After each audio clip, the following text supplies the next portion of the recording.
Thank you, everybody. Well, it gives me great pleasure to introduce our keynote speaker for the evening, who is a product of this university. Trevor, when he left this university, worked initially as a geologist and a consultant, and then worked within the water industry for several water companies before moving into his current workplace, the Environment Agency, where he is responsible for a range of things, including managing our UK water demand and some other very, very important environmental topics such as sustainability and also adaptation to climate change and those sorts of things and how they will affect our water resources. Without further ado, it gives me great pleasure to introduce you to Trevor and his talk, Britain in the 2050's, Competing Pressure for Water.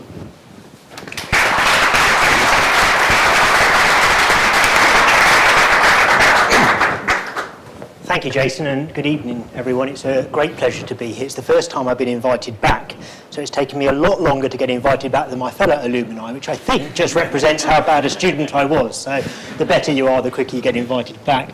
And you might also notice that Jason was very imprecise in terms of when I graduated, because we were trying to work it out, and it's so long ago that it's just lost in the mists of time. But anyway, I got here eventually, so it's great. What I've got is about 25 minutes, and what I'd like to talk to you is about the work that we do, and particularly about the work that we do, which is going to span your careers, if your careers persist through the natural environment, the geography, sort of managing natural resources, the kind of challenges and responsibilities that we think you're going to see, what we're doing now to pave the way for that future. And that future, we believe, and when you look at John Beddington, Chief Scientist, or ex-Chief Scientist, remarks, you know, that perfect storm of pressures on energy security, food security, water security, with population growth, and then superposed on top of that, climate change as well. And I just want to explore some of that for a series of themes. Some are a little bit more contemporary, and then some are look much longer term. So that's what I'd like to do this evening, if I may. No.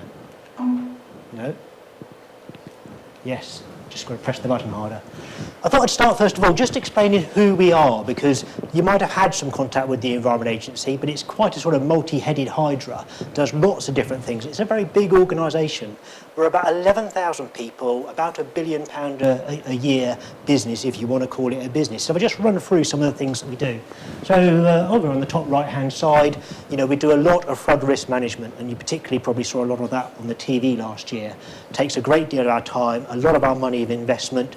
We own and operate about £22 billion worth of flood infrastructure across the country, and we have people that are basically ready to drop everything, go out there and help people with managing floods in streets, in farms, in businesses, you know, literally at a couple of hours' notice, year in, year out. And last year, Christmas, we had a flood call come out on Christmas Eve, and we raised 2,400 people within 24 hours to go out over Christmas to help populations manage with the flood pressures that they had. So it takes a lot of our time, a lot of what we do. Down here, managing waste, managing emissions, managing water quality in the environment.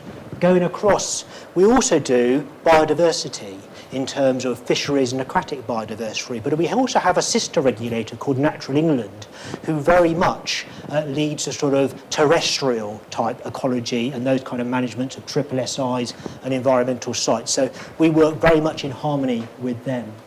In the centre there, we are a product of government. We're what's called an arm's length body. So government created us, which is very nice of them, but they did it for a reason, which is they want us to do a job, which is to deliver the legislation and the policies that they pass. So we are answerable to government, and we report directly to the Secretary of State for the Environment, Owen Pattison. On the top left-hand side is my little area, I guess. So I'm head of business for what's called water resources. And there's three major things that I think we do in that particular bit of the business. First of all, we manage access to water, so we give licenses to people who need it, but we balance the needs very carefully between the environment, the economy, and people. We don't just have a green view of the world, because if we did, the economy would collapse and people wouldn't have enough water. So we have to be very judicious in the way we balance natural resources. So although we're called the Environment Agency, we are not purely focused on that end, because we couldn't operate as an organisation like that. We also own and operate a lot of infrastructure to move water around for people. But the third bit, which only takes maybe 10% of my time, but is the most interesting bit for me in so many ways, is that we advise government on future policy for water, environment, sustainability.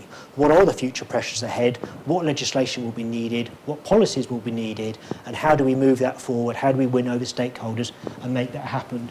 So in water resources, we've got about 1,800 people doing that kind of work across the country. Just wanted to revisit our water resources in just a few slides just to sort of talk about where we really are. So we're a very small country, but actually we have tremendous heterogeneity in terms of our water resources in this country. On the top left, that's a map of water stress. So as you might intuitively imagine, the most water stressed area is the southeast. We've got a lot of people, we don't get as much rainfall. But that actually is a little bit misleading because the little line there, I think that's the Lake District, and it looks even nicer than the Lake District, across there into that yellow bit in the top left-hand corner of the northwest. The northwest receives a lot of rainfall very regularly, but of course it's underlain by very hard rock geology, which means that rainfall, when it hits the ground, pretty much shoots off into the rivers and disappears. The amount of water that is stored in the northwest per kilometre or per catchment or whatever is absolutely minute compared to the southeast of England. So we see lots of lakes and lots of reservoirs, but actually they retain very little water compared to the southeast of England, where we've got chalk and we've got green sand and we've got aquifers, and particularly the Midlands with the Sherwood sandstones, where the amount of water which is stored in that natural aquifer underneath the ground is many orders of magnitude greater. And what that means is that after the second wettest year on record, 2012, we actually have reservoirs hitting their drought triggers in the northwest at this point in time. Not something you're seeing in the newspapers right now, because we're trying not to advertise that, because it would be a difficult story to tell. But the northwest will recover just as quickly. But when you think about the uncertainty on our future climate, actually the vulnerabilities are really important to understand geographically. So it's not always just the intuitive picture of where water is easy and where water is difficult. Over on the left-hand side, I've got a pie chart. This pie chart represents the amount of water or how water is allocated effectively in a catchment in an average southeast of England catchment. PET is potential evapotranspiration, as I'm sure I don't need to talk to you about. Really significant component. 66% on average, of course, in the summer, that goes up to plus 80%, and in the winter it goes down to 20 and 30%, on average 66. But that's massive. And that 66% is very susceptible to changes in temperature, cloud cover, sunshine hours, etc., etc. So any quite subtle shift in climate could result in a 5 or 10% increase in that very, very easily. Going across the red area is 23% for the environment, and many would argue, including the Environment Agency, that many catchments currently do not have enough water to be as sustainable as we would like to see. So actually that segment would like to be a little bit bigger, probably only about 24 or 25% on average, but bigger than it is at the moment, which leaves 11% for people. And because you are all students and your brains are young and fresh, you would have added up 66, 23 and 11 and worked out that equals roughly 100. And that's really important because what that slide is really telling us. We have a population of 55 million people. We still have a very big economy in this country, and we have a very small landmass with quite an unusual distribution of rainfall across it. And what that means is, when we look at that map on the right-hand side, everywhere that is red means there is no more water available for people, for the economy, or for the environment. We fully utilise that water. Now, of course, we can licence water in the winter when there's excess with certain limitations. But I have a licence for a borehole or a river intake year in, year out, like the good old days, will not happen in those catchments because they are fully utilised. And what you have to do if you increase that 11% there is compromise something else. You cannot do much with potential evapotranspiration, unfortunately. Something you can do, not much. And therefore you take more for the environment. And we have very strict legislation, quite rightly so, that there needs to be a judicious balance between those two. So we're at a tipping point in terms of the water resources in this country. And that's not a big issue. You don't see it on the news, you don't see it on Panorama particularly, because right now in a recession at this tipping point, there isn't a big demand for water which isn't being met. But probably within the next decade, we will start to see some real pressures because businesses are already coming to us and they're saying, Coca-Cola and Pepsi or whoever else, they're saying, well, actually, should I not be putting my business in the southeast of water? Is it more vulnerable to climate change? Can I not get a license? Should I be going somewhere else? Now, of course, there are good bits and bad bits to that kind of argument. But we have never been in a situation when water, well, not since the Victorians were around, has fundamentally driven the shape of the economy.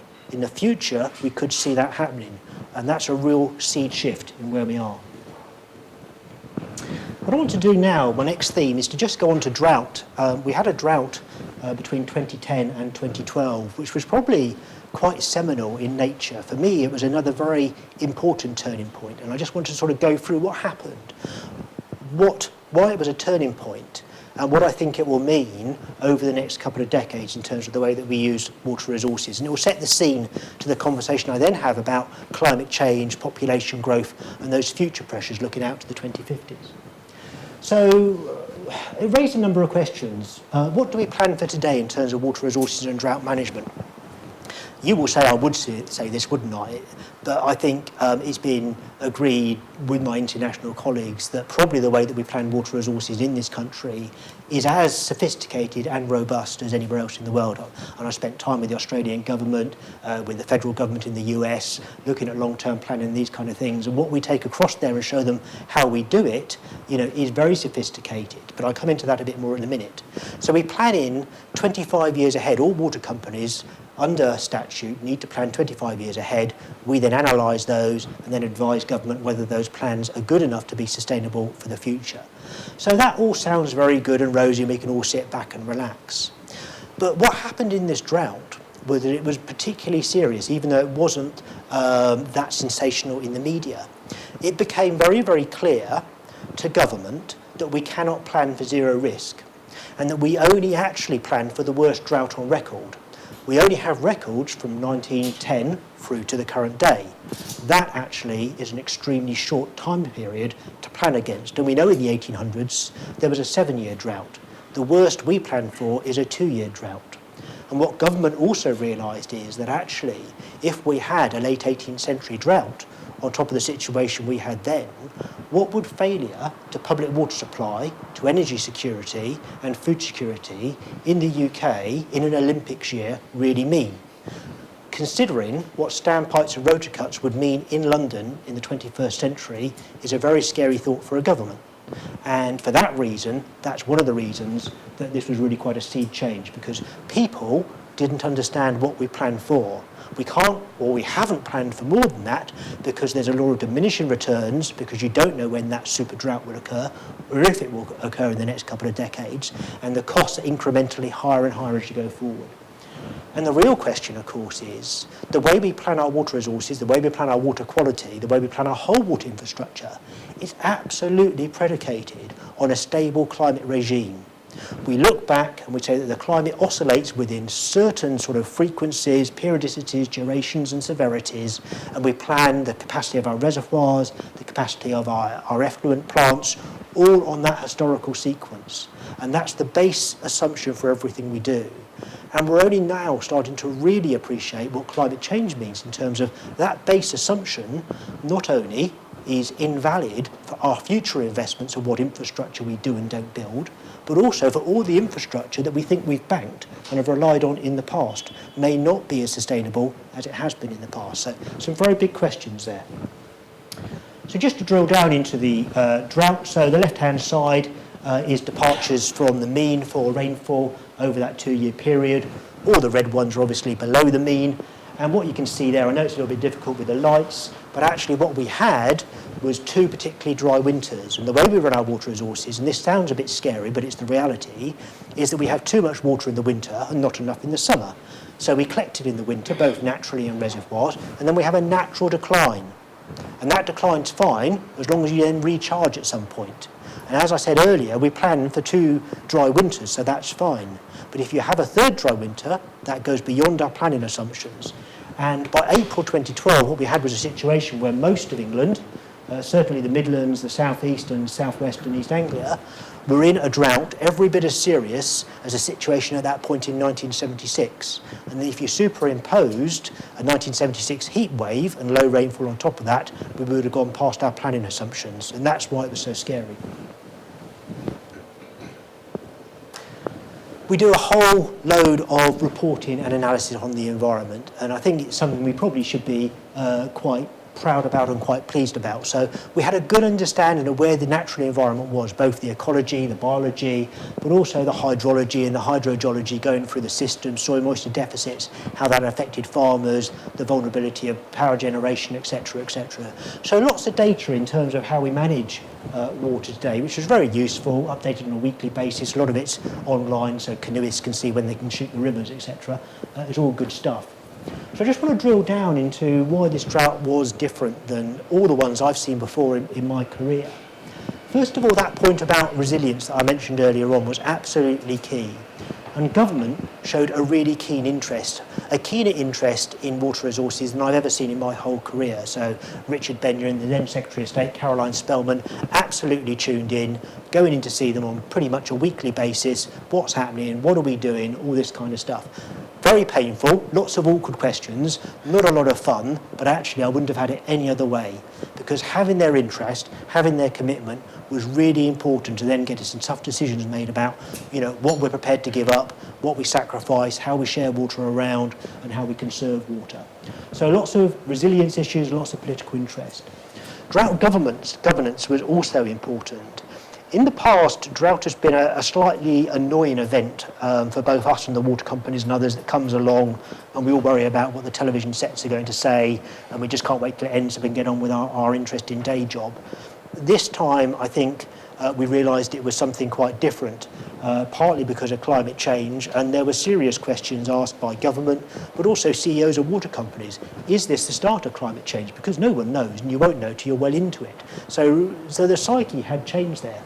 In terms of drought governance, rather than working as a set of very disparate sectors, the Secretary of State asked us to form and pull together a national drought group, bring together public water supply with private water supply, with agriculture, with environment, economic analysis, Olympic subgroup, communications, right through to the Cabinet Office, etc. And that was the first time in the history of managing drought that we're aware in this country, certainly in the modern era, that actually all sectors have come together, and rather than looking at what they can do in isolation, they've looked at how they can share water between them, how they can conserve water between them, how they can invest together to make it more effective, to build transfers very quickly over the next winter and that kind of stuff. So really quite a fundamental shift in terms of drought governance.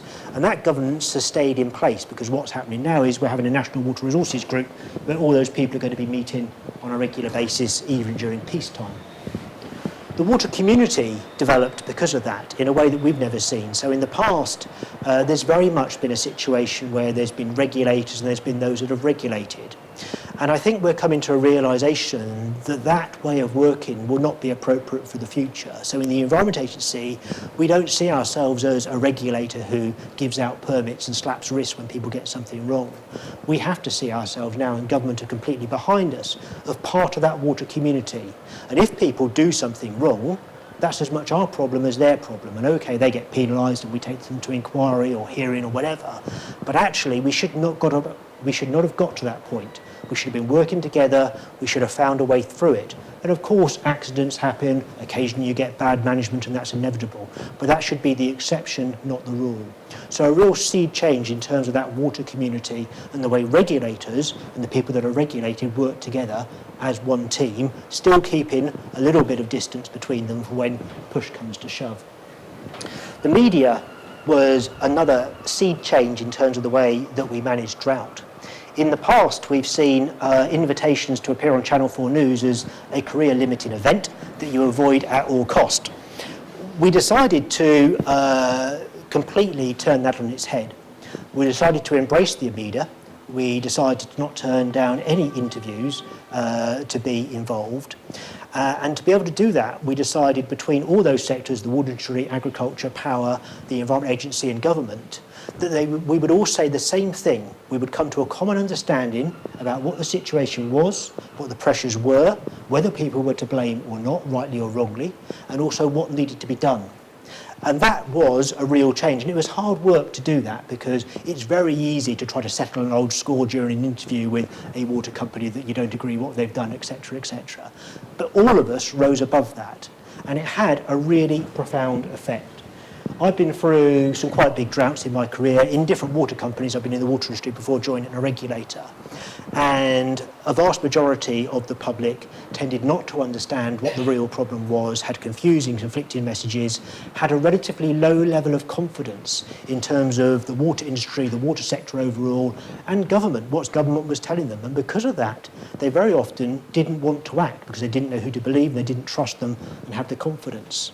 Because of the approach, or I believe because of the approach that I described just now, particularly between ourselves and Thames Water, who did a particularly good campaign on this, this customer analysis was then run afterwards, and it was statistically valid, it was run independently, and there were several run by other organisations which showed similar results. If I just read through a couple of these, just to show you how I think things changed.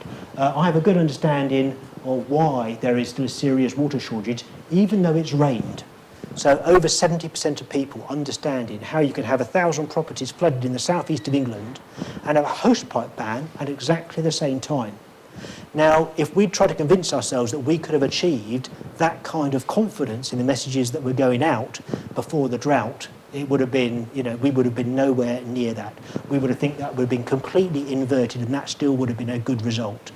Just going down maybe to the third one there, whatever they say, I don't believe there is genuinely a serious water shortage in the southeast of England. Oh yeah, and the second one mentions flood warnings at the same time. 70 to 80% of people saying they're still prepared to use water wisely, to obey the restrictions, they do understand the messages. And that was the power of working with the weather forecasters, working with the Panorama programme, working to help sponsor a primetime TV show across the country for several weeks running on water and what the real story with scientists and professionals coming in and those kind of things. So taking a very different approach to the media.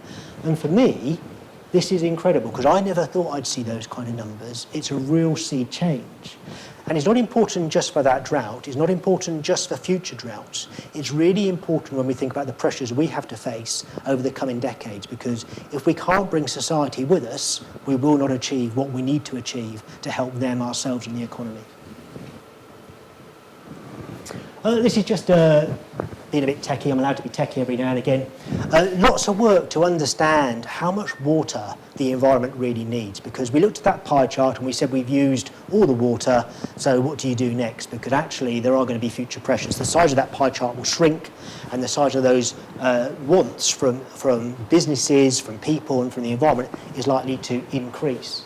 So we're doing lots of work, and various people will hopefully be familiar with some of this. When I was at John Moores, we did field trips over in Ireland, and I was very interested in secondary flows in rivers, and all we had was glass tubes and trying to sort of identify where sort of secondary flows were, which wasn't very successful, and it was very cold. And this is just showing us some outputs from, we've used acoustic Doppler technology, but actually built a whole fleet. There's about 50 boats, if not more now, that we've built in conjunction with H.R. Wallingford, I think, which are absolutely incredible. They're great to play around with on the rivers, but also they're really good in terms of understanding not just where secondary flows are in systems, but also to some extent the performatory, but also some aspects of sediment load, etc., as the future of the developments are happening. And what this means is, rather than just saying this river needs X megalitres a day, throughout the year or whatever, it lets us understand where there might be fish corridors with different velocities in the water, and therefore we can actually take that river down to a lower level, release more water for people, or actually increase the amount of water in that river through augmentation to maintain certain flow dynamics so that the ecology can survive through those very difficult periods. So this is a real leap forward in technology, and in all terms, also in terms of sort of hydrological environmental management. So just my little techie bit I thought I'd sneak in there. Okay, Tragedy of the Commons, Natural Resource Use, 21st Century Britain. Does anyone know Tragedy of the Commons? Is it still classic teaching? Probably not. It's probably a classic in itself these days. Okay, I won't go into tragedy of the commons because that's a long story, but a couple of pressures that we are going to face, or should I say, actually, you're going to face. Population growth. Using the best available data from the Office of National Statistics, talking about another 10 million people by 2030, and then another 10 million people by 2050. In many parts of the country, that represents a 40% increase in those water supply areas in terms of the population. About 25% of that increase is due to fertility, 25% is due to longevity, which I quite like nowadays, and 50% is due to the net balance between immigration and emigration. And the last big analysis was done before the economic downturn, so it's likely that number will go down with the shift in the economic status, but also with government policies as we know today. But still, we're looking at quite a major increase in population over the next 3 or 4 decades. The economic imperative, I think we've seen, you only need to listen to the Chancellor for a very short period to realise that the environment is not at the very height of his agenda. Quite rightly, I will say quickly because I'm on film, quite rightly, it's the economy. Stupid, is what they say. It's going to be, isn't it? And George Osborne has said, you know, I'm happy to help with the environment, but I'm not going to sacrifice the economy to do it. And you can understand where he's coming from. There has to be a balance. And therefore, we have to think very carefully about this, because this relates to the tragedy of the commons story, which I know I haven't told you, really, that we have a form of economics in this country, in the Western world, in the majority of the world, where prosperity is only a function of growth.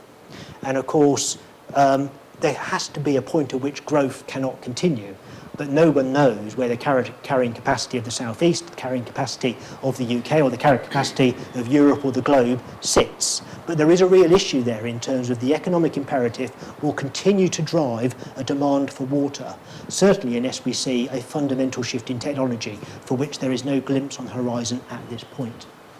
And the third one there, which I'm going to go into, is climate change, a little bit more detail. We hear a lot of noise on climate change. But what's important in the Environment Agency is that we can give government absolute objective advice on what the real situation is, not those that are interested in climate change for a whole variety of reasons, for which I fully appreciate and support, but we have to cut through that, understand the very real science, apply that science in the best possible way, be very clear about the assumptions and very clear about the uncertainties to help us make the right decisions. So I just want to take you through a little bit of that story. In terms of best available science, we know there's more carbon in the atmosphere and other greenhouse gases as well. We also know that's happened in the past from ice cores, etc., for a whole variety of reasons. But the speed of increase is atypical, and it's very much linearly related, or asymmetrically related, actually, to carbon emissions from industry and burning fossil fuels. So I think we can pretty much follow that one through. What we also know is that there's been an increase in global temperatures, not everywhere, not in a uniform way. It's not a clearer picture as many people would like to have us believe, but it is there and it is a very strong signal. And we also know, we've got our little greenhouse down there on the left-hand side, we have a pretty good theory for how the two things are related. It's not absolute, and back when I was at John Moores University, I can remember there was a newspaper called News of the World. I remember the headline when I was sitting, meant to be doing my studies, I'm sure, which was a number 10 double-decker bus sitting on an iceberg that was floating under Westminster Bridge. And it said, wrap up warm, the next ice age is on its way. Because back in the early 90s, some of the very best climate change science was that there was an ice age on the way. And now we're in a very different place. And I get into trouble with my colleagues at the Hadley Centre and the Met Office when I talk about the transient nature of science. Science is full of history of people who think, you know, we've reached the pinnacle of science. We know what's going on, you know, we can just apply it and get on with it. The reality is, because of the heterogeneity in the systems that we operate in the natural environment, not just hydrology, hydrogeology and water, but when you think back to global circulatory models, and I've talked to the scientists that do that work, you know, the uncertainties, the assumptions and the magic numbers they put into there just to get some kind of correlation on the weather is incredible. But so much is lost in translation between those very few, very bright, clever people doing numerical modelling of global circulatory systems through the hydrological and hydrogeology sort of arena, through to a minister at the top of the tree. that it's very difficult for them to make really informed decisions on that. And I think in so many ways, one of the big things that we need to do over the next decade is to make sure that we use science in a proportionate and appropriate way and recognise its limitations and use it appropriately.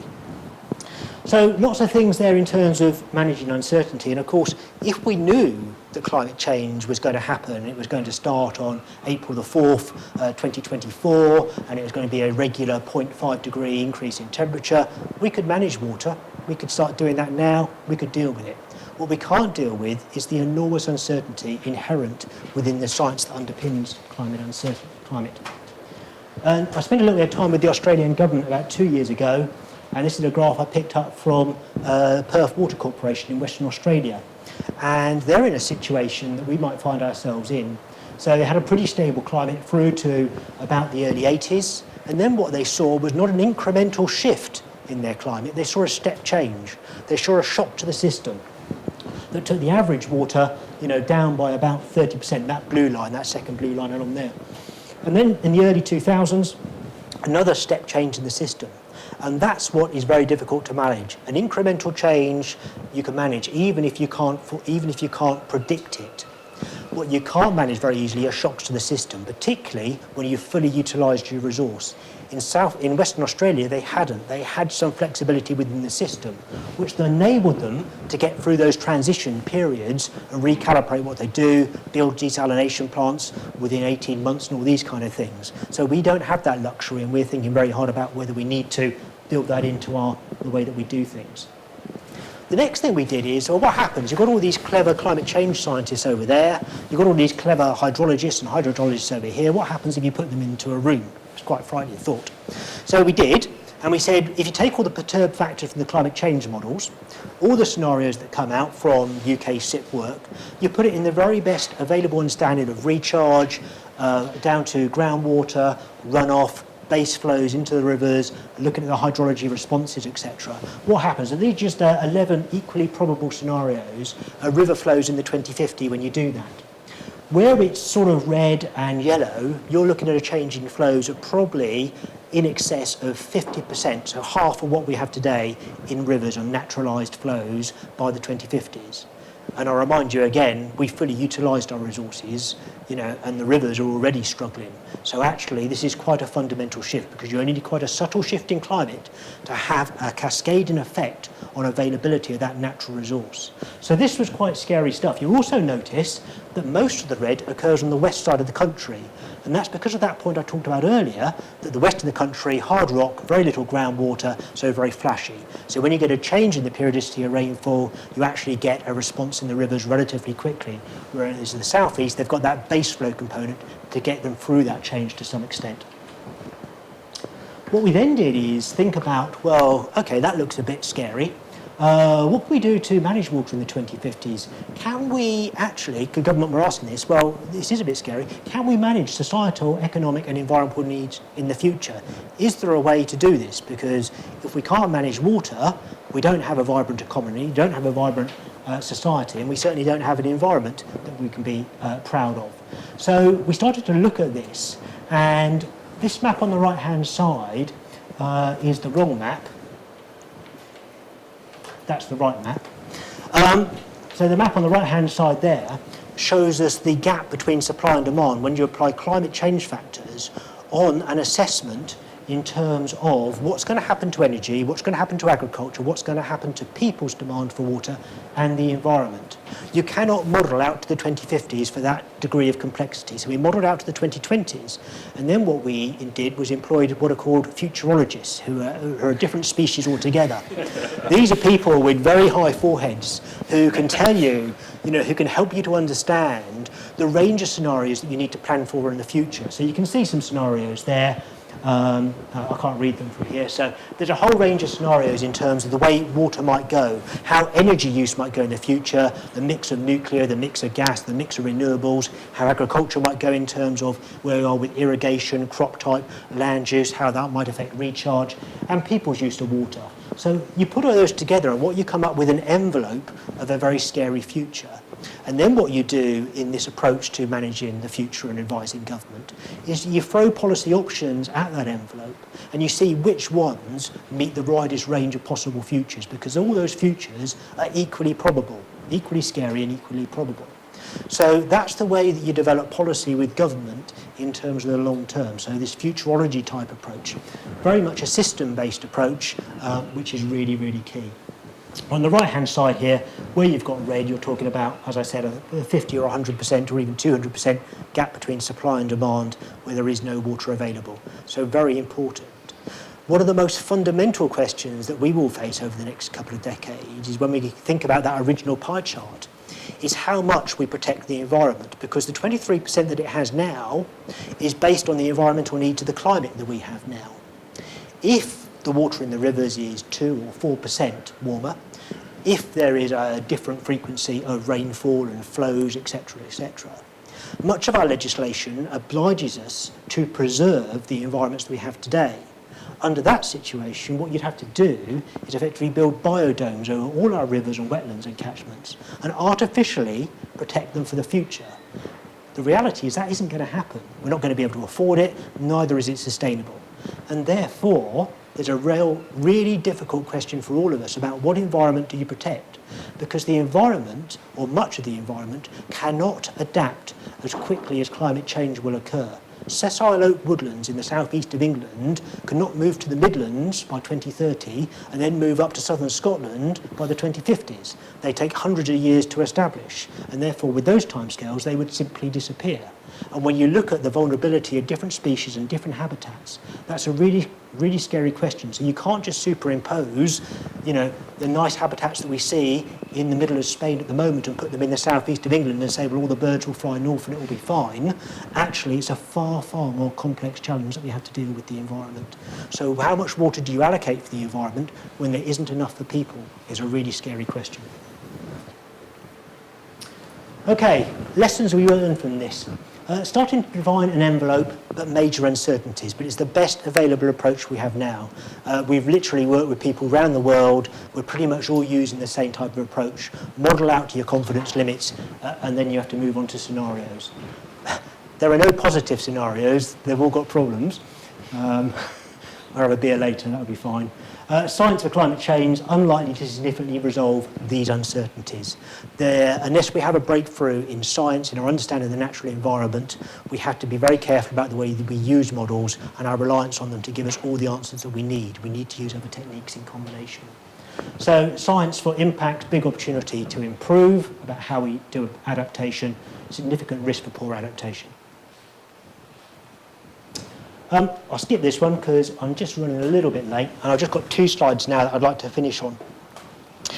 We do a lot of talk about climate change, about how awful it's going to be. What we haven't done to date is really talk about what good adaptation looks like, and this is now the stage that we're getting to. And for us, there's 5 pillars of good adaptation, which I hope will stand the test of time, but, as we said, science is transient. Access and allocation for water. We're fundamentally reforming the abstraction regime because, as we saw in the Murray-Darling Basin, with the type of licenses we give for access to water now, if there is a shift in climate, or as there's a shift in climate, that system would collapse and be unsustainable. So government had advocated for primary legislation in 2016 for a new regime in 2022. So in some ways, that's a tick in the box and very positive. Managing our demand for water downwards, we know is a no-brainer. We know if we can reduce our demand for water, it gives us additional resilience to deal with those shocks and uncertainties. It's got to be a good thing to do, based on the economics of doing so, of course. Supply resilience. It isn't just about building more reservoirs. You could pepper the country in reservoirs, and all of them can deal with a 2-year drought. But if you have a 3, 4 or 5-year drought, you've simply built yourself into a failure mode. So supply resilience is a lot more complex than just building things. It means that we need to fundamentally understand the vulnerability of the different options that we have, and most importantly, use them in combination so that it gives us the widest potential to deal with uncertainty. Environmental resilience, we've got to get our environment back to a sustainable balance, because if we don't, when those shocks comes along, it will reduce the amount of time that we have to help them adapt. So we've got about 23% of our catchments which are currently not sustainable, and we're trying to recover those. And finally, drought management. climate change science cannot tell us anything about drought. It can only tell us about chronic shifts in climate. And actually, what is a threat to failure for the environment, for people, the economy, in terms of water, is shocks to the system. A standard 2-year drought becoming a long-term drought that we hadn't planned for. So that's a really important bit. So, just to finish, period of change, challenge, responsibility and opportunities. I would suggest that your careers will probably span what you either might call one of the most exciting or one of the scariest periods in the way that we manage water in the environment that I think we've seen in the last century. And that, you will have to form your own view of how you see that period, but I don't think it'll be short of challenges at all. Is science entering a new paradigm? Pure applied interpretation and application. I think it is. We've developed our science fit for the questions that we have dealt with in the past. What we haven't done is understood how science might need to change, particularly in the pure sense, to be able to deal with, there's a spelling mistake on there, I can see some smiles on the back, is there? No? I normally use mine. So our science needs effectively a renaissance in our science, but also our systems thinking, because we call so much of the work that we do deterministic, but actually our understanding of the natural world, because of its heterogeneity, is really, really poor. And when we think about how water moves from the surface, through recharge, down into the ground, actually we've made 101 assumptions where we've put lots of numbers together and it's come up with a bit of an answer. But actually, there's a real question about the pure science that underpins that, because if there's a shift in climate, or as there's a shift in climate, those assumptions will no longer be valid, and therefore so much of the work that we do needs to be reassessed to understand its vulnerability. The criticality of natural resource management is set to become increasingly acute. So our resources are getting shorter. There is less and less of them, whether it's water, whether it's fossil fuels, whatever.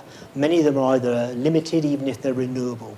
And so there's going to be a crunch point at some point without a fundamental breakthrough in technology, particularly around energy technology. And at this point in time, there is no sight of that on the horizon. So as far as I'm concerned, the geographical skills set to become increasingly essential to manage those. Certainly a large proportion of the people that we employ in the environment agencies are geographers by trade. And it's not just the understanding of the natural world that's really important for managing those natural resources in the environment. It's also the systems thinking and the approach to actually problem solving, which is really critical. We see time and time again. So what I'd like to do is stop there. Thank you for your time this evening, and I hope you've enjoyed it.